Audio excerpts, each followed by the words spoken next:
اس میں انسان سے ایررز بھی ہو رہی ہیں، اومیشنز بھی ہو رہی ہیں، اور نافرمانیاں بھی باقاعدہ ہو رہی ہیں، ان کا نوٹس وہ نہیں لے رہا۔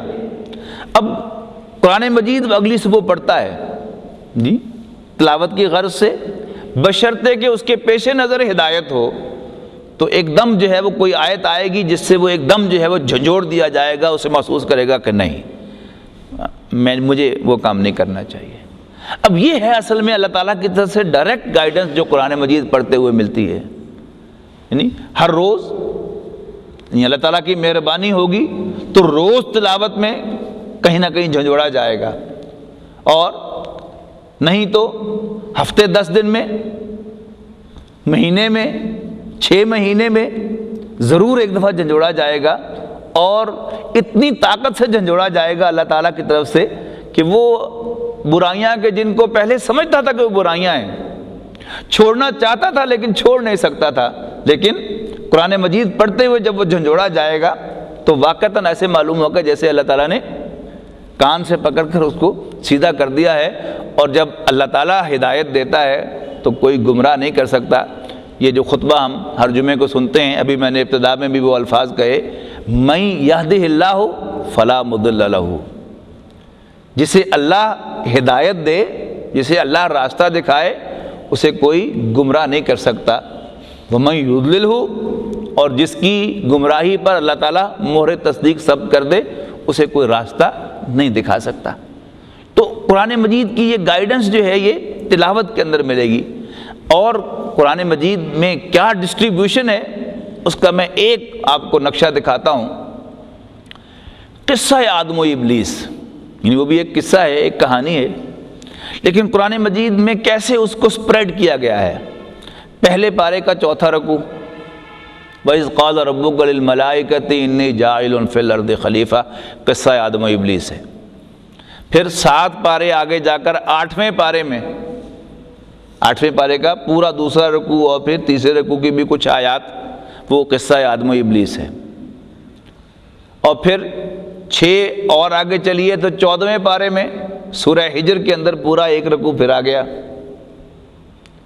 اس کے بعد چھوٹے چھوٹے گلمپس ہیں قرآن مجید کے بالکل وسط میں، 15ویں پارے میں اور 16ویں پارے میں، سورہ بنی اسرائیل میں، سورہ کہف میں، اور سورہ طٰہٰ میں رکوع سے کم، طٰہٰ میں ذرا زیادہ ہے، اور سورہ بنی اسرائیل اور سورہ کہف میں ایک ایک آیت، 2 آیتیں ہیں۔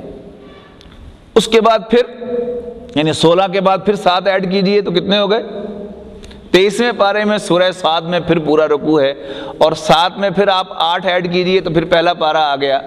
یعنی یوں سمجھیے کہ اگر کوئی شخص روزانہ 1 پارہ قرآن مجید کا تلاوت کرتا ہے تو ہر ہفتے وہ قصہ آدم و ابلیس پڑھے گا، اور پڑھتے ہوئے یعنی اگر گائیڈنس اس کے پیش نظر ہے تو اسے یہ بات نوٹ کرنی پڑے گی کہ میں آدم ہوں، میں آدمی ہوں یا شیطان ہوں۔ یہ 2 کردار ہیں نا، یعنی اس کہانی کے یہ 2 کردار ہیں۔ ایک کردار ہے ابلیس، دوسرا کردار ہے آدم و حوا۔ اب ان دونوں میں ایک بات مشترک ہے، وہ مشترک بات کیا ہے کہ دونوں سے اللہ کی نافرمانی ہو گئی۔ یہ شیطان کو بھی اللہ تعالیٰ نے حکم دیا آدم کو سجدہ کرو، سب فرشتوں نے کر دیا، اس نے نہیں کیا، نافرمانی ہو گئی۔ پھر اللہ تعالیٰ نے آدم علیہ السلام کو اور حضرت حوا سلام علیہا کو جنت میں ریزیڈنس پرووائڈ کر دی، اور کہا کہ مزے کرو، جو مرضی کھاؤ پیو، لیکن وَلَا تَقْرَبَا هَٰذِهِ الشَّجَرَةَ، اس درخت کے قریب نہ جانا، اور وارننگ دے دی کہ شیطان تمہارا دشمن ہے۔ اب کیا ہوا؟ سورہ اعراف میں اس واقعے کی سب سے زیادہ تفصیل آئی ہے۔ تفصیل کیا ہے کہ دونوں کی اللہ تعالیٰ نے جواب طلبی کی۔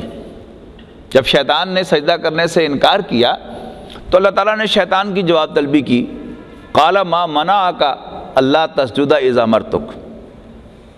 عزازیل، اس کا نام عزازیل تھا، عزازیل تمہیں کس چیز نے روکا سجدہ کرنے سے جبکہ میں نے تمہیں حکم دیا تھا؟ یعنی میں تمہارا مالک ہوں، میں تمہارا رب ہوں۔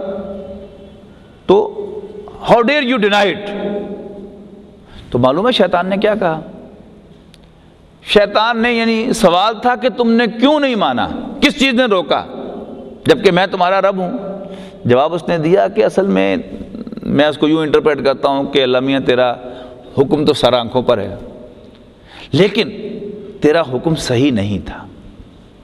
الفاظ یہ نہیں ہیں لیکن ابھی میں ترجمہ کروں گا تو آپ مجھ سے اگری کریں گے کہ مفہوم یہی ہے. قال، شیطان نے کہا، خلقتنی من نار و خلقتہ من طین. اے اللہ تو نے مجھے آگ سے پیدا کیا اور انسان کو مٹی سے پیدا کیا. تو آگ جو ہے یعنی آج کی زبان میں کہوں it's from the world of energy, اور مٹی جو ہے اٹس مٹیریل. تو انرجی جو ہے وہ سپیریئر ہے اور مٹی جو ہے یہ انفیریئر ہے. لہذا میرا سجدہ کرنا بنتا نہیں تھا. اب حکم اللہ نے دیا تھا تو اس کا مطلب کیا ہوا کہ اللہ تو ذرا اپنے حکم کو ریکنسیڈر کر، تیری کمانڈ صحیح نہیں تھی، صحیح ہوتی تو سر آنکھوں پر. پھر آدم و حوا سے بھی غلطی ہو گئی. اب جب ان سے غلطی ہوئی تو اللہ تعالیٰ نے سورہ اعراف ہی میں یہ الفاظ ہیں، وَنَادَاهُمَا رَبُّهُمَا، آدم و حوا کو ان کے رب نے پکارا، أَلَمْ أَنْهَكُمَا عَنْ تِلْكُمَا الشَّجَرَةِ، کیا میں نے تم دونوں کو اس درخت کے پاس جانے سے منع نہیں کیا تھا؟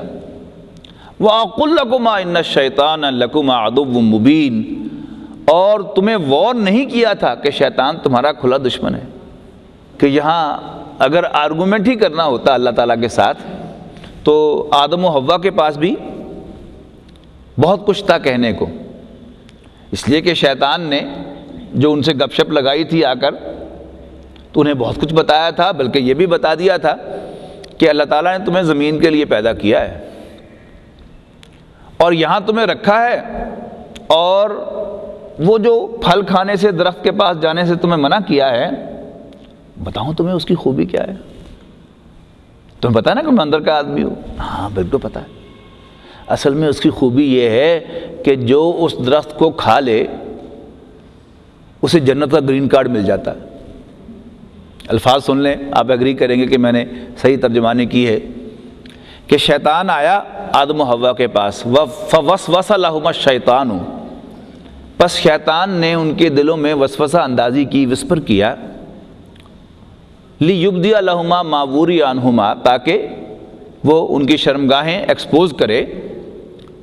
وقالا، اور کہنے لگا، ما نہاکما ربکما عن ہذہ الشجرۃ الا ان تکونا ملکین، کہ تمہارے رب نے تمہیں اس درخت کے پاس جانے سے اس لیے منع کیا ہے کہ تم کہیں فرشتے نہ بن جاؤ. اب اس کو بھی ذرا ذہن میں لائیے کہ یہ گفتگو ہوگی کیا. یعنی شیطان آیا ہوگا آدم و حوا کے پاس اور ان سے آ کے گپ شپ لگائی ہوگی، مبارکباد دی ہوگی، بھائی مبارک ہو، اللہ تعالیٰ نے تمہیں اشرف المخلوقات بنا دیا ہے، تمہیں خلافت عطا کر دی ہے، واہ واہ بھائی بڑی بات ہے. لیکن بھائی دیوے ایک بات سمجھ میں نہیں آئی کہ تمہارے رب نے ٹائٹل تمہیں دیا ہے اشرف المخلوقات کا، لیکن aren't the angels superior to you؟ فرشتوں کو دیکھو نا، within no time وہ ادھر سے ادھر، ادھر سے ادھر چلے جاتے ہیں، but you can't. وہ شکل بدل لیتے ہیں اپنی، but you can't. تو دیکھو بلا superior کون ہے. لیکن یہ اللہ تعالیٰ نے تمہیں ویسے ہی زبانی خوش کر دیا ہے کہ تم اشرف المخلوقات ہو. اور اب کہا کہ تمہارے رب نے تمہیں، اصل میں اندر کی بات بتاؤں تمہیں، کہ تمہارے رب نے تمہیں اس درخت کے پاس جانے سے اس لیے منع کیا ہے کہ تم کہیں فرشتے نہ بن جاؤ.